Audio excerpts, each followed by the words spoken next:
بخير منها أو مثلها ألم تعلم أن الله على كل شيء قدير ألم تعلم أن الله له ملك السماوات والأرض وما لكم من دون الله من ولي ولا نصير أم تريدون أن تسألوا رسولكم كما سئل موسى من قبل ومن يتبدل الكفر بالإيمان فقد ضل سواء السبيل صدق اللہ العظیم۔ سورہ بقرہ کا ترجمہ اور تفسیر جاری ہے۔ 105 آیت تک ترجمہ اور تفسیر ہو چکی ہے اور آج 106 سے 108 تک ترجمہ آیتوں کا اور تفسیر ہوگی۔ پہلے ترجمہ سماعت کر لیں۔ فرمایا ما ننسخ من آیت، ما جو، ننسخ ہم منسوخ کرے، من آیت کسی آیت کو، او ننسہا او یا ننسہا اسے بلا دیں، نأتی بخیر منہا، نأتی تو ہم لے آتے ہیں بخیر بہتر منہا اس سے، اس آیت سے، او مثلہا او یا مثلہا اس کے مثل لے آتے ہیں۔ علم تعلم کیا آپ نہیں جانتے کہ ان اللہ کہ بے شک اللہ تعالیٰ علی کل شیء قدیر ہر چیز پر قادر ہے۔ پھر دوبارہ اس کا ترجمہ سن لیں۔ فرمایا ما ننسخ من آیت، جو بھی آیت ہم منسوخ کریں، او ننسہا یا اسے بھلا دیں، تو نأتی بخیر منہا تو ہم اس سے بہتر لے آتے ہیں اس آیت سے، او مثلہا یا اس کے مثل لے آتے ہیں۔ علم تعلم کیا آپ نہیں جانتے کہ ان اللہ کہ بے شک اللہ تعالیٰ علی کل شیء قدیر ہر چیز پر قادر ہے۔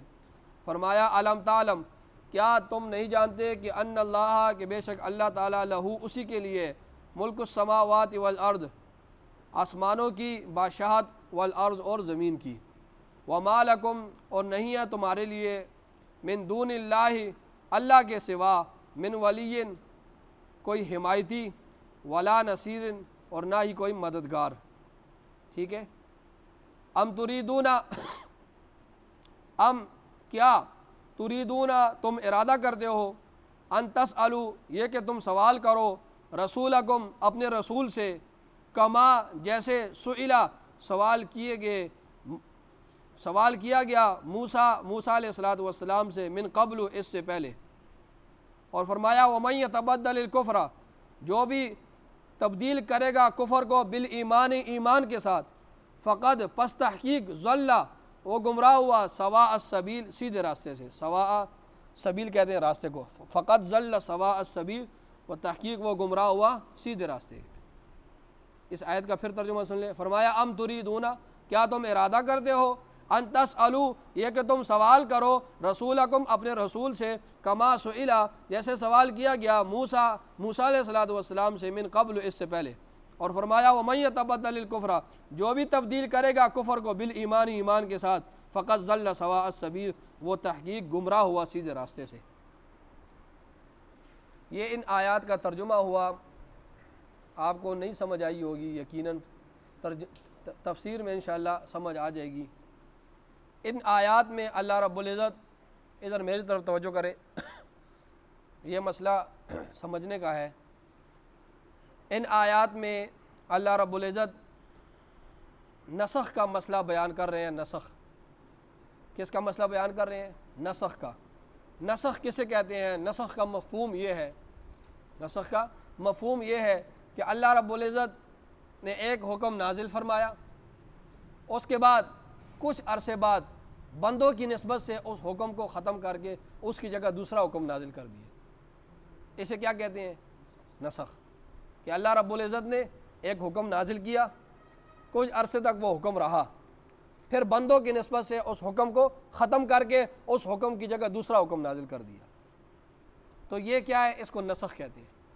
اس پر مشرکین نے اعتراض کیا، یہودیوں نے، نصارہ نے اعتراض کیا کہ اگر یہ اللہ کے احکامات ہیں تو اللہ کے احکامات میں تبدیلی کیوں ہے؟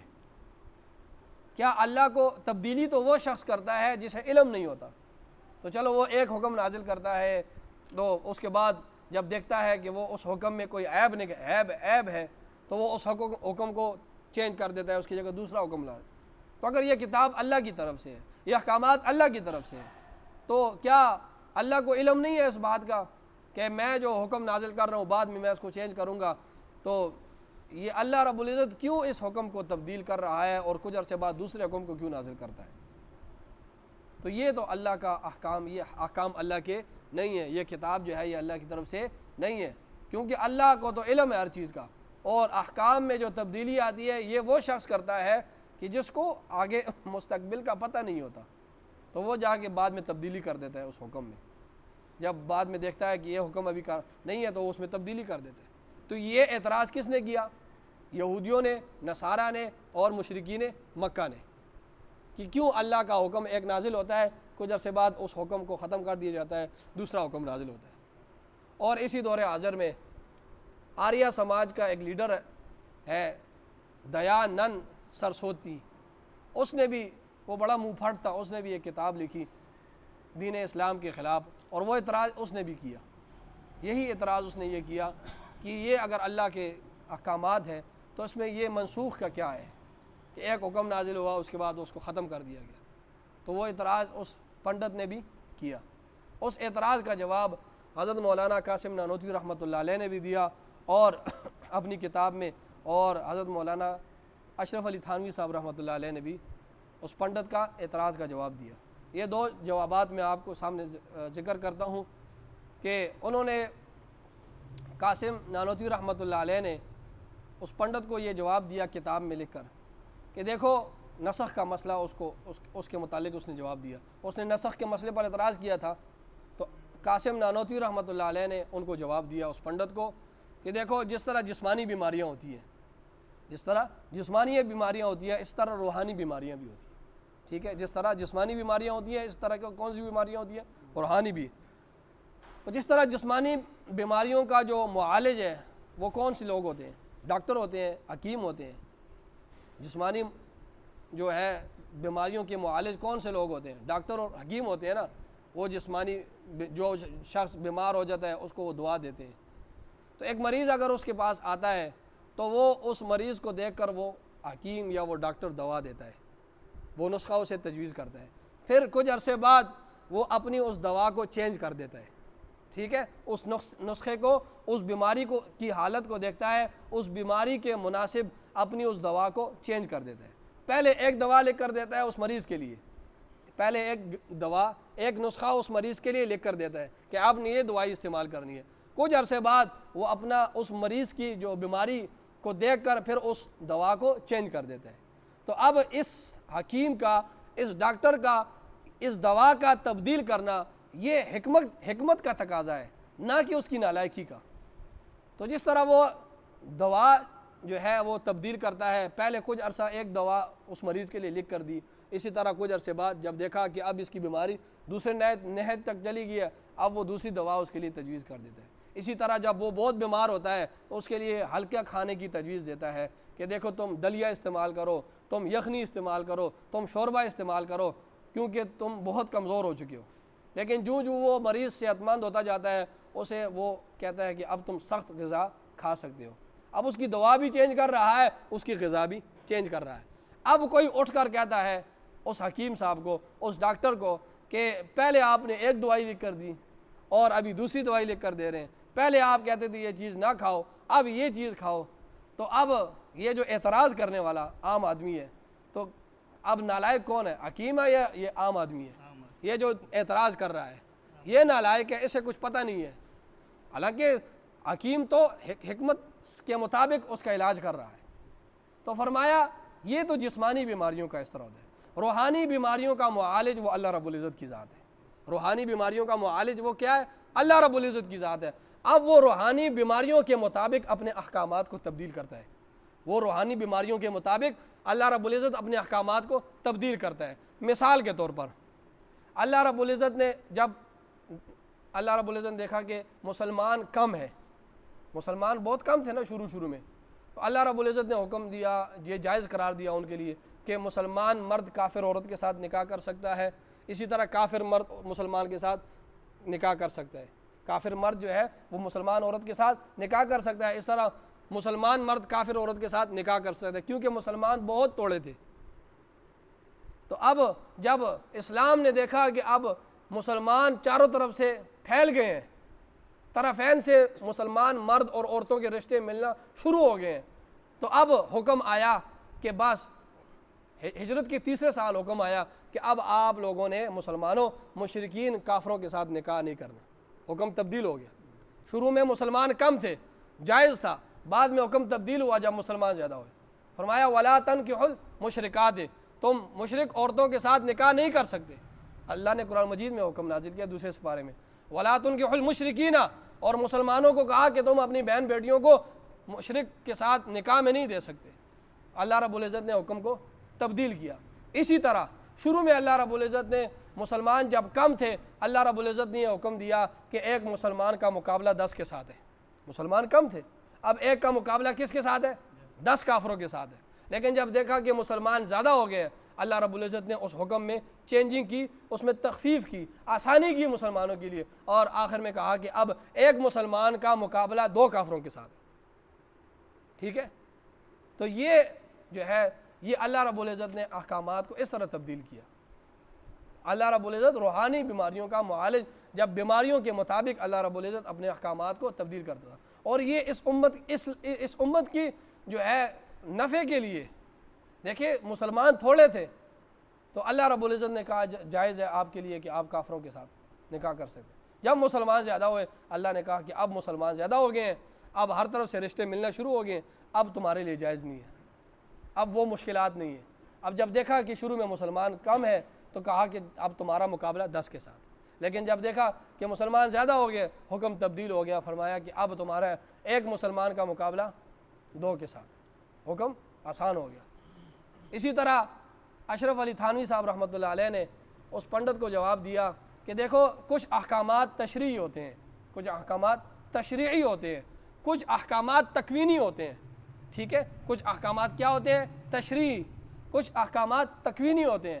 تکوینی کا مطلب یہ ہے کہ وہ اللہ رب العزت کے کلمہ کن سے ڈائریکٹ ہو جاتے ہیں. شرع کا اس کے ساتھ کوئی تعلق نہیں ہوتا ہے، شریعت کا اس کے ساتھ کوئی تعلق نہیں ہوتا. وہ احکام تکوینی کا مطلب یہ ہے کہ کلمہ کن سے وہ ہو جانا. اب اس کی مثال کیا ہے کہ جس طرح اللہ رب العزت کسی کو بچہ دیتا ہے یا بچی دیتا ہے اللہ رب العزت، کچھ دنوں بعد اللہ رب العزت اس بچی کو مار دیتا ہے، واپس لے لیتا ہے اس بچے کو. اب کوئی اعتراض کرے کہ اللہ اگر تو نے مارنا ہی تھا تو مجھے بچہ کیوں دیا ہے؟ کوئی اعتراض کرتا ہے؟ نہیں کرتا نا. یہ احکامات کیا ہے؟ تکوینی ہے. شرع کے ساتھ اس کا کوئی تعلق نہیں ہے. یہ احکامات اللہ کے کلمہ کن سے ہوتے ہیں. تو اسی طرح اللہ رب العزت نے ایک بندے کو امیر بنایا، کچھ عرصے بعد اس کو غریب بنا دیا. اب وہ اعتراض نہیں کرتا کہ اللہ اگر غریبی بنانا تھا تو پھر امیر کیوں بنایا. اسی طرح کسی کو صحت دی اور صحت دینے کے بعد کچھ عرصے بعد اس کو بیمار کر دیا، تو اب وہ اعتراض نہیں کرتا کہ اللہ اگر بیمار کرنا تھا تو صحت کیوں دی. تو یہ احکامات کون سے ہیں؟ تکوینی ہے. اور بعض احکامات کون سے ہیں؟ تشریعی. تو اشرف علی تھانوی رحمۃ اللہ علیہ نے لکھا کہ جس طرح ہم تکوینی احکامات میں اللہ رب العزت کے علم پر اعتراض نہیں کرتے، ان کی دانائی پر اعتراض نہیں کرتے، اسی طرح حالانکہ اس میں بھی چینجنگ آتی رہتی ہے، اسی طرح اللہ رب العزت کی تشریعی احکامات میں بھی کسی کو جو ہے اعتراض کرنے کی کوئی گنجائش نہیں ہے. نہ اعتراض ہے نہ ہوگا. ٹھیک ہے. یہ 2 جوابات، ایک حضرت مولانا قاسم نانوتوی رحمۃ اللہ علیہ نے اس پنڈت کو دیا اور ایک جواب مولانا اشرف علی تھانوی صاحب نے دیا. تو یہ جوابات دیے. ٹھیک ہے. اب سمجھ آ گئی یہ بات. فرمایا اب مزید آپ کو سمجھ آئے گی. فرمایا ما ننسخ من آیت، جو آیت بھی ہم منسوخ کریں، ما ننسخ من آیت، جو آیت بھی ہم منسوخ کریں. ٹھیک ہے. ایک حکم نازل کیا، اس کے بعد ہم نے کچھ عرصے بعد دوسرا حکم نازل کر دیا. پہلا حکم کیا تھا؟ نکاح جائز ہے. پہلا حکم کیا تھا؟ کافر کے ساتھ نکاح جائز ہے. پہلا حکم کیا تھا کہ ایک کا مقابلہ کس کے ساتھ ہے؟ 10 کے ساتھ. پہلے شراب حلال تھی، بعد میں حرام ہوئی. اس طرح اور بھی کئی مسائل ہیں. فرمایا ما ننسخ، اور بعد میں کیا ہوا؟ حرام ہوئی. پہلا نکاح جائز، بعد میں ناجائز. پہلا جو ہے ایک کا مقابلہ 10 کے ساتھ، بعد میں 2 کے ساتھ. فرمایا ما ننسخ من آیت، جو آیت بھی ہم منسوخ کر دیں، او ننسہا، یا اس آیت کو ہم بلا دیں. یہ بھی نسخ کی ایک قسم ہے کہ اللہ رب العزت قرآن میں ارشاد فرماتے ہیں نا سنقرئک فلا تنسا، اے نبی صلی اللہ علیہ وسلم ہم آپ کو سکھائیں گے اور آپ بھولیں گے نہیں. ہم آپ کو سکھائیں گے، ہم آپ کو پڑھائیں گے، آپ بھولیں گے نہیں، الا ما شاء اللہ، ہاں جو اللہ چاہے، اللہ چاہے تو اللہ وہ حکم آپ کے ذہن سے نکال دے۔ ہم آپ کو ایسا پڑھائیں گے کہ آپ پھر بھولیں گے نہیں، ہاں جو میں چاہوں وہ آپ کے ذہن سے میں اس حکم کو ختم کر دوں۔ تو یہ بھی نسخ کی ایک صورت ہے۔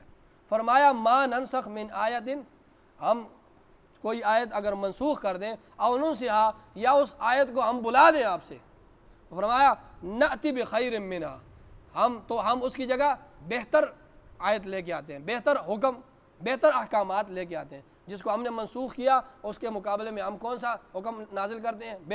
بہتر کون سا تھا؟ ایک کا مقابلہ 10 کے ساتھ تھا، حکم بہتر نازل ہوا، ایک کا مقابلہ 2 کے ساتھ ہو گیا۔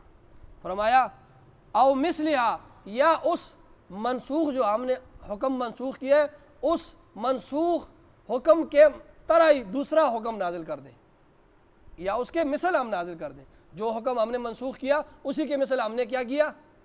ادھر میری طرف دیکھیں، اسی کے مثل ہم نے کیا کیا؟ حکم نازل کر دیا۔ اب یہ کس طرح ہوا؟ یہ اس طرح کہ اللہ رب العزت نے حکم دیا کہ آپ لوگوں نے 16-17 مہینے تقریباً بیت المقدس کی طرف رخ کر کے نماز پڑھنی ہے، ٹھیک ہے؟ یہ آگے آئے گا دوسرے بارے میں۔ اللہ رب العزت نے کیا حکم دیا؟ 16-17 مہینہ آپ لوگوں نے کیا کرنا ہے؟ بیت المقدس کی طرف رخ کر کے نماز پڑھنی ہے، اور اس کے بعد بیت اللہ کی طرف نماز پڑھنی ہے۔ اب یہ بیت المقدس کی طرف کیوں نماز پڑھنے کا حکم دیا تھا؟ یہ اس وجہ سے کہ رسول اللہ صلی اللہ علیہ وسلم کی جو تعریف، جو لقب تھا پہلی کتابوں میں، وہ نبی الثقلین کے لقب سے تھا۔ آپ صلی اللہ علیہ وسلم کی جو تعریف تھی وہ پہلے کتابوں میں نبی الثقلین کے لقب سے تھی، مطلب 2 قبلوں والا نبی، 2 قبلوں والا نبی۔ اب یہ تو کرنا تھا اللہ رب العزت نے، تو بیت المقدس کی طرف 16-17 مہینے نماز پڑھی، اس کے بعد بیت اللہ کی طرف نماز پڑھی۔ اب یہ دونوں حکم برابر ہے، بیت المقدس کی طرف حکم کرے تب بھی وہی ثواب ملے گا، وہ بھی اللہ کا حکم ہے، بیت اللہ کی طرف نماز پڑھیں تب بھی وہی ثواب، وہ بھی اللہ کا حکم۔ فرمایا او مثلہا، ہم منسوخ کر دیں تو ہم اس کے، اگر کسی حکم کو منسوخ کر دیں تو اس سے بہتر حکم لے آتے ہیں، او مثلہا، یا اس کے مثل لے آتے ہیں۔ جس طرح پہلے بیت المقدس کی طرف حکم تھا نماز پڑھنے کا، اب اسی کے مثل بیت اللہ کی طرف نماز پڑھو۔ فرمایا علم تعلم، کیا تم نہیں جانتے ان اللہ علی کل شیء قدیر، اللہ تعالیٰ ہر چیز پر قادر ہے، وہ جو چاہے جس طرح چاہے ہر چیز پر قادر ہے، کسی کو امیر بنا دے، غریب بنا دے، کسی حکم کو جو بھی وہ جو چاہے جس طرح کرے، ہر چیز پر وہ قادر ہے۔ اور فرمایا علم تعلم، کیا تم نہیں جانتے کہ ان اللہ، کہ بے شک اللہ تعالیٰ، لہو اسی کے لیے، ملک السماوات، آسمانوں کی بادشاہت، والارض اور زمین کی۔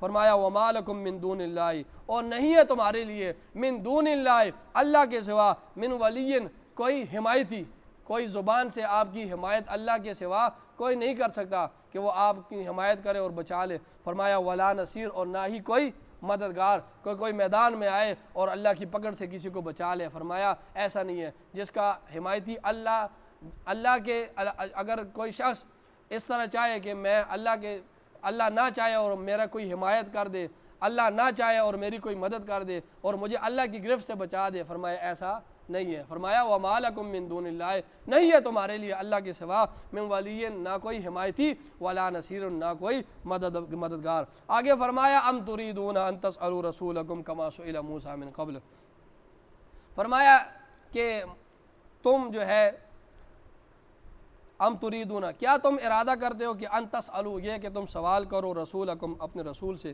کما سئل، جیسے کہ سوال کیا گیا موسیٰ علیہ السلام سے، من قبل، اس سے پہلے۔ بنی اسرائیلیوں نے موسیٰ علیہ السلام سے کیا سوال کیا؟ فرمایا لن نؤمن لک حتی نری اللہ جہرۃ، اے موسیٰ ہم آپ پر ایمان تب تک نہیں لائیں گے جب ہم اپنے سامنے آنکھوں سے اللہ کو نہ دیکھ لیں۔ وہ مطالبہ کیا تھا نا، فرمایا لن نؤمن لک حتی نری اللہ جہرۃ، ہم تب آپ پر ایمان نہیں لائیں گے جب تک ہم اللہ کو اپنے سامنے آنکھوں سے دیکھ لیں۔ تو یہ بے جا یہودیوں کے جو مطالبے تھے، تو اسی طرح مشرکین بھی مطالبے کرتے تھے کہ آپ ہمارے یہ مطالبے مان لیں تو ہم آپ پر ایمان لے آئیں گے۔ یہود و نصارہ بھی بے جا مطالبے کرتے تھے، اور اس طرح موسیٰ علیہ السلام سے بھی، اور اس طرح نبی صلی اللہ علیہ وسلم سے بھی. اسی طرح مشرکین بھی بے جا مطالبے کیا کرتے تھے کہ ہمارا یہ مطالبہ پورا کر دو ہم ایمان لے آئیں گے. ان مطالبوں میں سے ایک مطالبہ یہ تھا ان تأتی باللہ والملائکۃ قبیلا. فرمایا اے نبی صلی اللہ علیہ وسلم ہمارا مطالبہ یہ ہے کہ اللہ آئے ہمارے سامنے کھڑا ہو اللہ رب العزت، اور اللہ کے پیچھے فرشتوں کی قطار ہو، اور اللہ رب العزت فرمائے کہ ہاں یہ میرا پیغمبر ہے، اور پیچھے فرشتے اس کی تائید کریں، تب ہم آپ کو مانیں گے کہ آپ نبی ہیں. کتنے بڑے گستاخ تھے یہ لوگ.